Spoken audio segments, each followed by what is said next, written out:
अंदर की चीज़ जो है उसके लिए बहुत से लोगों को यहाँ मैं देखती हूँ अमीबिक डिसेंट्री का ट्रबल है। और अमीबिक डिसेंट्री के ट्रबल से बहुत लोग, ये कॉमन डिजीज़ मैंने देखा है यहाँ पर, गैस गैस वगैरह बहुत होती है। तो उसके लिए चाहिए कि खाना ऐसा खाएं, जैसे चावल यहाँ लोग बहुत खाते हैं। चावल खाने में हर्जा नहीं है, लेकिन उसमें जो है उसका माड़ निकालने देना चाहिए। और माड़ निकाल भी दिया तो भी धान जो होता है, धान उसके ऊपर का निकाला हुआ जो छिलका होता है उसको थोड़ा सा भून करके और मिक्स करके खाना चाहिए। उसमें फिर क्या होता है कि डायस्टिस होता है और उसकी वजह से वो चावल जो है डाइजेस्ट होता है। अगर माड़ निकाल दिया तो अच्छा है, चावल का माड़ निकाल डाला पानी में, भात में पानी डाल के माड़ निकाल दिया, पर वो खाने का नहीं माड़। माड़ आप साड़ी वाड़ी में लगा दी और उसमें आप ये जो धान होता है वो धान मिला करके खाएं तो उसमें डायस्टिस हो। तो एक तो आपने उसमें का जो स्टार्च था वो भी निकाल दिया तो कम हो गया स्टार्च, और ऊपर से आपने डायस्टिस भी खा लिया तो डाइजेस्ट होगा। और चावल से अच्छा रोटी है, अगर आप लोग पसंद करें कभी कभी रोटी भी खाना चाहिए। रोटी खाने से फ़ायदा रहेगा उससे। जितना आप सॉफ्ट फूड यहाँ लोग खाते हैं, सब चीज़ सॉफ्ट खाते हैं, जैसे कि सब्ज़ी भी बनेगी तो उसमें बहुत सारा झोल रहेगा, हर एक चीज़ में झोल रहता है।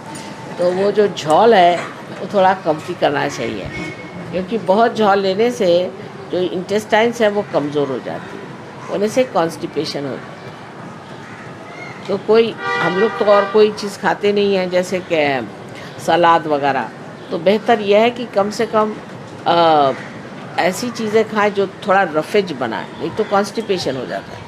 कॉन्स्टिपेशन हो जाने से फिर गैसेस हो जाते हैं, गैसेस हो जाने से सब तरह की तकलीफ होती है। और गैसेस के लिए सबसे अच्छी दवा मैंने जो देखी है उसका नाम है गैसेक्स। वो ये बनाता है हिमालय ड्रग कंपनी। उसकी 2 गोलियां आप खा लें तो वो भी गैसेस को अब्सॉर्ब करती है। वैसे चारकोल की भी गोलियां मिलती हैं, वो भी फ़ायदा करती है, पर बेहतर यह है कि कोई चीज़ ऐसी करी न जाए कि जिससे गैसेस हो। गैसेस होते हैं उन चीज़ों से जो ज़मीन के अंदर होते हैं, जो ज़मीन के अंदर होती है।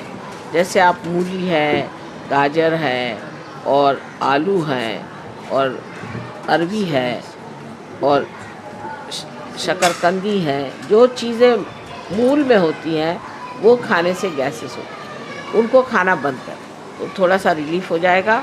और शाम को खाना खाने बाद धीरे धीरे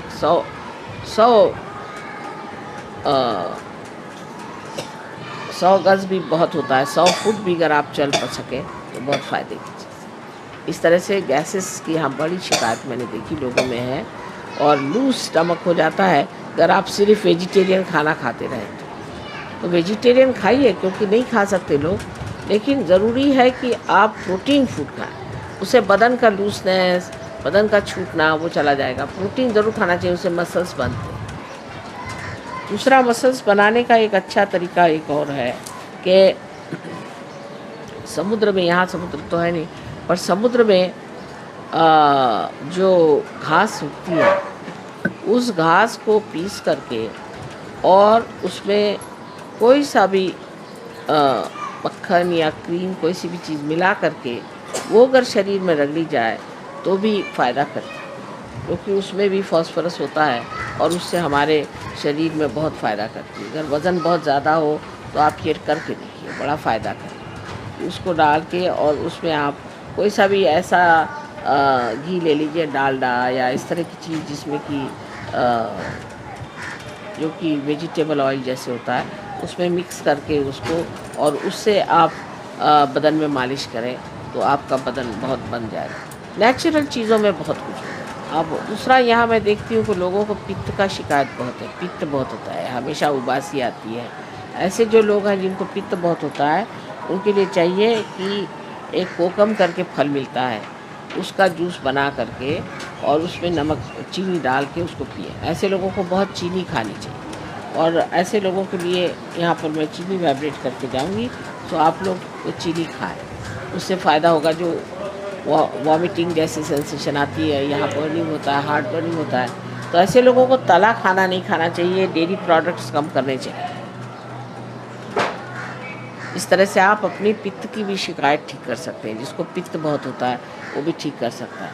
और जाड़े में जब जाड़ा बहुत पड़ता है उस वक्त में आप सौंठ और चीनी खा सकते हैं। वैसे भी ऐसे लोगों के लिए गन्ने का रस बहुत फ़ायदे का है, गन्ने का रस लिया जाए। गन्ने के रस से आपका जो लिवर है वो ठीक रहेगा और आपको काफ़ी ताज़गी मिलेगी। क्योंकि जब लिवर ख़राब होता है तो आदमी चिड़चिड़ा हो जाता है, गुस्सैला हो जाता है, कुछ चीज़ अच्छी नहीं लगती। लिवर तो कहते हैं ना, लाइफ के लिए लिवर बहुत ज़रूरी है।